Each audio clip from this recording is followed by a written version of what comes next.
Hello. ഗതികെട്ട Keralam. ആഹാരം വിഷം ആഹാരമായി തരുന്ന കേരളം.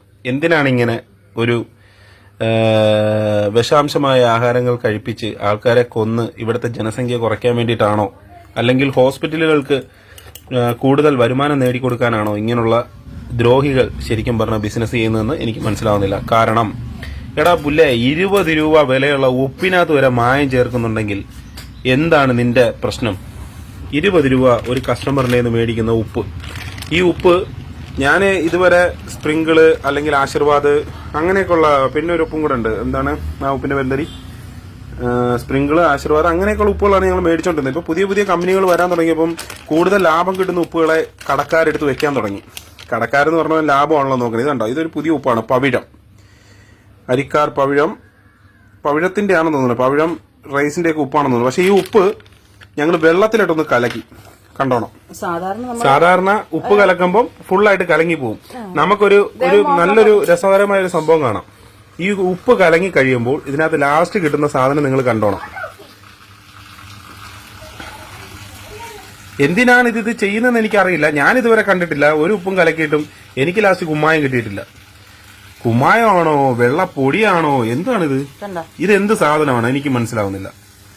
എന്തിനാണ് ഇങ്ങനെ ഒരു ദ്രോഹം മനുഷ്യരോട് ചെയ്യുന്നത്? ഇത് എനിക്ക് സത്യം പറഞ്ഞാൽ നമുക്ക് തന്നെ മടുപ്പായി തുടങ്ങി ഇങ്ങനെയുള്ള സംരംഭങ്ങൾ. കണ്ടില്ല അവന്റെ പാക്കിങ്ങും എല്ലാ സാധനവും. ഇതുപോലുള്ള ഉപ്പുകൾ ചെയ്യുന്നവര് എന്തിനാണ് ചെയ്യുന്നത്? ഇത് അറിയാമെങ്കിൽ ആരെങ്കിലും അറിയാന്നുണ്ടെങ്കിൽ ഒന്ന് പറഞ്ഞതാ. ഇതുണ്ടോ, ഇതാണ് ഉപ്പ്. ഇതൊന്നും ആരും ശ്രദ്ധിക്കില്ല. എടുത്ത് നേരെ കറിയിലോട്ട് എടുത്തങ്ങിടും അല്ലേ?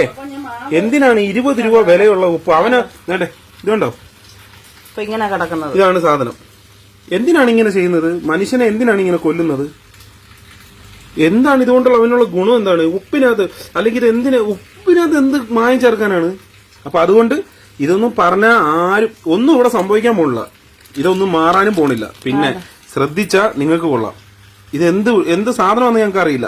ഇതുണ്ടോ, ഉപ്പാണോ, കുമ്മായമാണോ, പെയിന്റ് ആണോ, ഇനി വല്ല വിഷമാണോ? ആൾക്കാരെ കൊല്ലാനുള്ള, ആൾക്കാരെ ഇഞ്ചിഞ്ചായിട്ട് കൊല്ലുക എന്നുള്ള ഒരു സിസ്റ്റത്തോടു കൂടി ചെയ്തേക്കുന്ന പരിപാടിയാണെന്ന് എനിക്കറിയത്തില്ല. ഇത് എറണാകുളത്താണ് ഇതിന്റെ പ്രൊഡക്ഷൻ എന്ന് കണ്ടോ, പവിഴം.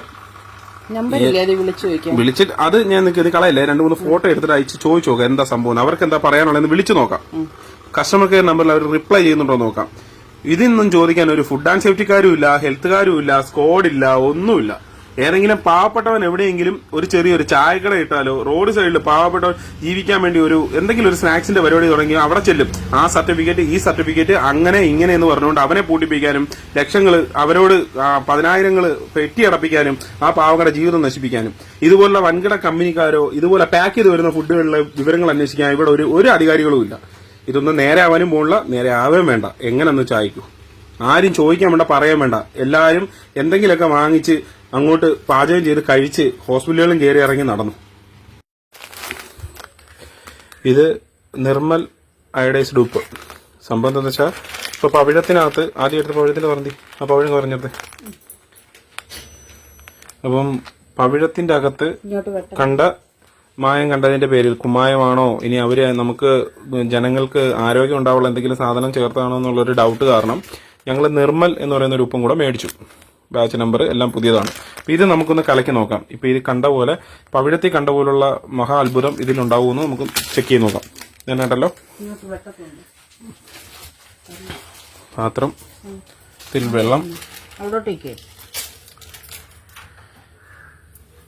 ഇതിനകത്തുണ്ടടി, നീ കഴിയില്ലേ നേരെ, കാരണം പാത്രത്തിൽ പറ്റിപ്പിടിച്ചിരിക്കുന്നത് പോകുന്നില്ല. ഇപ്പൊ രണ്ടാമത് ഞങ്ങൾ വേറെ വെള്ളം എടുത്തു കണ്ടല്ലോ, വെള്ളത്തിലൊന്നുമില്ല. രണ്ടാമത് ഉപ്പിടുകയാണ്. വേണ്ട, നിർമ്മൽ ഉപ്പാണ്. ഇത് നമുക്ക് എങ്ങനെ ഉണ്ടെന്ന് അറിയാം.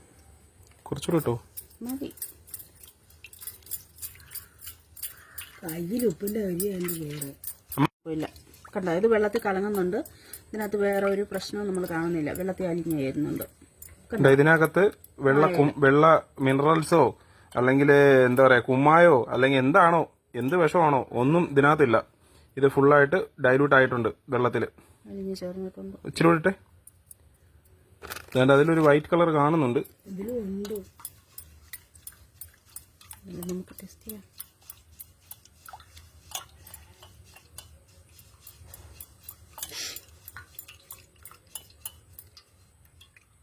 ഇനിയപ്പോൾ എല്ലാവരും വാങ്ങിക്കുന്നവരൊക്കെ ഇതുപോലെ ചെയ്ത് നോക്കിയിട്ട് മാത്രമേ യൂസ് ചെയ്യാവുള്ളൂ. അത്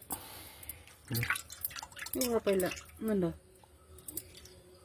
ഇത് കലക്കിയപ്പോൾ ഇതിനകത്ത് വലിയ രീതിയിലില്ല, വലിയ രീതിയിലല്ല, ഒരെണ്ണമൊക്കെ ഇതുണ്ട് കുറച്ച്. എന്നാലും എന്നിട്ട് ഇതൊക്കെ കിടക്കും. എന്താണിത്? ഇതിനി വല്ല മിനറൽസോ ശുദ്ധീകരിച്ച ഉപ്പെന്നൊക്കെ പറഞ്ഞാണ് നമുക്ക് തരുന്നത്.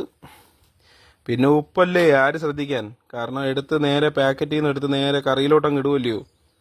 നമ്മൾ കഴിച്ച് നമ്മുടെ ഉള്ളിൽ ചെന്ന് കഴിഞ്ഞാൽ എന്ത് കുമ്മായ, എന്ത് വിഷം, എന്ത് പറഞ്ഞിട്ട് കാര്യമില്ല. അപ്പം എന്നാലും വലിയ പ്രശ്നമില്ല, പവിഴം കണക്കുള്ള വലിയ പ്രശ്നമില്ല. ആ പവിഴത്തിന് ഉപ്പിരിപ്പുണ്ടോ? ഇങ്ങോട്ട് തോന്നി പെട്ടെന്ന് ഓടിയോ. ആ, വ്യത്യാസം മനസ്സിലാവണമെങ്കിൽ ഇപ്പോൾ കാണിച്ചു തരാം. കവറിൽ നിന്ന് ഇട്ട് വെച്ചാണ്. ഇത് പവിഴത്തിൻ്റെ ഉപ്പാണ്. തമിഴ്നാട്ടിലുണ്ടാക്കി കേരളത്തിൽ ഡിസ്ട്രിബ്യൂഷൻ ചെയ്യുന്ന ഉപ്പ്. അതിട്ട പോലെ 2 പിടി ഇടുവാണ്. എന്തോരുണ്ടെന്നറിയാം. ഇത് കലക്കേണ്ട ആവശ്യമില്ല, അല്ലാതെ തന്നെ കാണാം അതിനകത്ത്. കലക്കട്ടെ, അതും കലക്കില്ല നമ്മൾ. എന്നിട്ട് ആ വെള്ളം ഊറ്റാണ്. വെള്ളം ഊറ്റി കളർന്നിട്ട് കാണിക്കണം. നല്ല വൈറ്റ് കളർ വരുന്നുണ്ട്. ഇനി അത് വെള്ളം ഊറ്റി. ഇത് കണ്ടില്ലേ? ഇതിപ്പോൾ നമ്മൾ സെയിം ഇതിൽ തന്നെ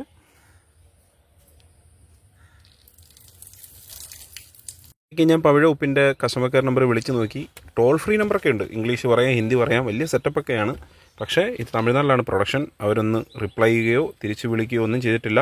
ഞാൻ അവരുടെ ആ പാക്കറ്റിൽ കണ്ട വാട്സപ്പ് നമ്പറിൽ ഫോട്ടോസൊക്കെ അയച്ചു കൊടുത്തു. എന്താണെന്ന് നോക്കാം, റിപ്ലൈ ചെയ്തൊന്ന് നോക്കാം എന്താണ് പറയാനുള്ളതെന്ന്. അപ്പോൾ എനിക്ക് പറയാനുള്ളത്, അതുകൊണ്ടൊന്നും ഈ പ്രശ്നങ്ങളൊന്നും മാറാൻ പോകുന്നില്ല. നിങ്ങൾ ഇനി മുതൽ ഉപ്പ് മേടിക്കുമ്പം ഇതുപോലൊന്ന് ചെക്ക് ചെയ്തിട്ട് മേടിക്കുക. കാരണം കുട്ടികൾ കഴിക്കുന്നതാണ്.